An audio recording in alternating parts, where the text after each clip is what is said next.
The grand chandelier bathed the ballroom in golden light, casting a warm glow over the crystal glasses and silk gowns that filled the room. It was Ethan's 7th birthday, and no expense had been spared. A towering cake stood near a live string quartet, and guests mingled among towering ice sculptures and luxury gift tables. Photographers circled like bees, capturing every glittering moment. In the center of it all stood Nicholas Grant, powerful, composed, and impeccably dressed, resting a firm hand on the shoulder of his adopted son, Ethan. The chatter quieted as Nicholas raised his glass, commanding attention. "Thank you all for coming," he began, his deep voice cutting through the soft music. "Today, I offer my son a gift far greater than toys or trips. Today, he will choose the woman who will become his mother." A collective gasp rippled through the crowd. Guests turned to each other in disbelief. The row of elegant women standing nearby straightened, their smiles stretching wider. They had all been carefully selected, beautiful, accomplished, and ready to step into a life of luxury. Cameras flashed as they stepped forward, each hoping to be the chosen one. But Ethan didn't share the excitement. His small fingers tightened on the edge of his blazer. He looked up at his father, then at the women, unsure and silent. The weight of the moment pressed on his tiny shoulders. The crowd waited eagerly for his choice, but the boy's eyes were already searching elsewhere, for something real. Ethan slipped away from the ballroom as unnoticed as a whisper, his polished shoes padding softly down the long marble hallway. The noise of the party faded behind him, laughter, clinking glasses, and the distant sound of string music all blurred into the background. He turned a corner toward the servants' wing, a place he'd wandered countless times before, not for mischief, but for comfort. There, in the quiet hum of the kitchen corridor, he found her. Maria, the maid, was kneeling on the floor, picking up a dropped napkin and humming softly to herself. Her hair was tied back as always, her uniform simple, her hands worn from years of quiet work. But when she looked up and saw him, her face lit up in a way no one else's ever did, not because of who he was, but simply because he was there. "Mi niño," she smiled, rising to her knees. "You left your own party." Ethan didn't answer. He walked straight into her arms, wrapping himself around her like he used to when he was little and couldn't sleep. She held him close, stroking his hair. "I don't want to choose someone from the stage," he whispered, his voice shaking. "They don't even know me." Maria didn't try to reason with him or explain his father's decision. She just looked into his eyes and said gently, "Then choose with your heart."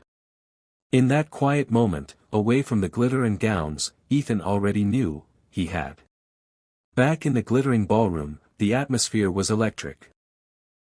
The music had softened, the chatter stilled, and all eyes were on the small boy returning to the center of the room. Ethan stood beside his father again, his steps quiet but certain. In front of him, the 5 women chosen by Nicholas Grant, elegant, poised, and radiant in designer gowns, stood waiting. Smiling with expectation, they each leaned forward slightly, ready to claim the role of mother to the heir of a billionaire. Nicholas knelt beside Ethan, placing a gentle hand on his back.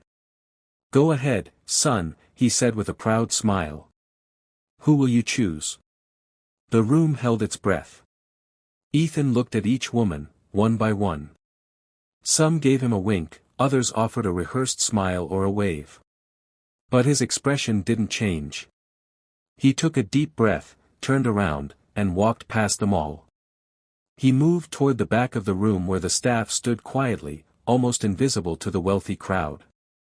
There she was, Maria, still in her plain uniform, her eyes wide with confusion. Ethan pointed to her and said, clear and calm, "Her. I choose her. She's my mom." Gasps echoed. One socialite let out a sharp laugh. Another whispered, "The maid." Cameras clicked. Guests looked to Nicholas for a reaction. But Ethan didn't flinch. He walked over to Maria and took her hand, holding it tight. Because in his eyes, she had always been more than the maid, she was his heart's home. Later that evening, long after the last guest had gone and the chandeliers dimmed, Nicholas sat alone in his study. The fire crackled in the hearth, but he felt no warmth. For the first time in years, the man who commanded boardrooms and negotiated billion-dollar deals found himself unsettled, silent. His son's choice echoed in his mind, "She's my mom." There was a soft knock at the door. "Come in," Nicholas said. Maria stepped inside hesitantly, her eyes lowered, hands clasped nervously. "Mr. Grant, I'm sorry if I caused any embarrassment." Ethan didn't. Nicholas raised a hand gently, stopping her. He stood, slowly walking toward the window, then turned to face her, his expression softer than she had ever seen. "You didn't embarrass anyone," he said. "If anything, I did. I spent so much time trying to find the perfect woman for Ethan, someone who looked the part, someone who fit my world." He paused, voice heavy with reflection. "But I never realized, the person who's loved him, truly loved him, was right here all along. Not for his name. Not for his inheritance. Just for him." Maria's eyes welled with tears. "He's like my own," she whispered. Nicholas nodded. "And he sees that. He chose with his heart. And he chose right." There was a long, tender silence before he spoke again, this time quieter. "Maria, would you stay?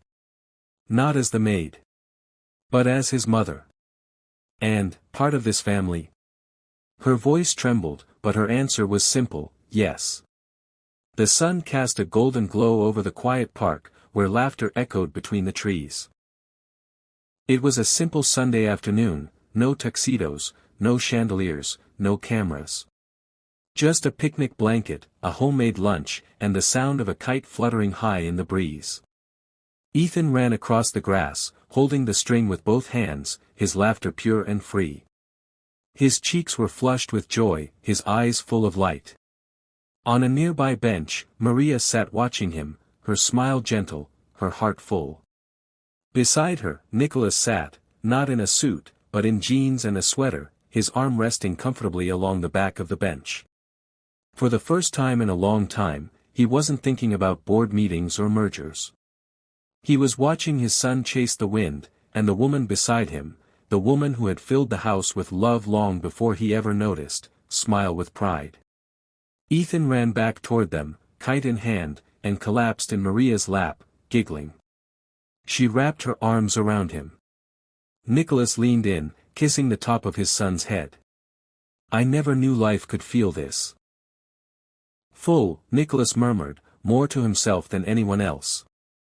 Maria looked at him, her voice soft. "Sometimes, love doesn't arrive with diamonds. Sometimes, it's found in small hands, quiet moments, and hearts that never ask for anything in return. And in that simple moment, without luxury, without titles, a family was finally whole. And truly rich where it mattered most."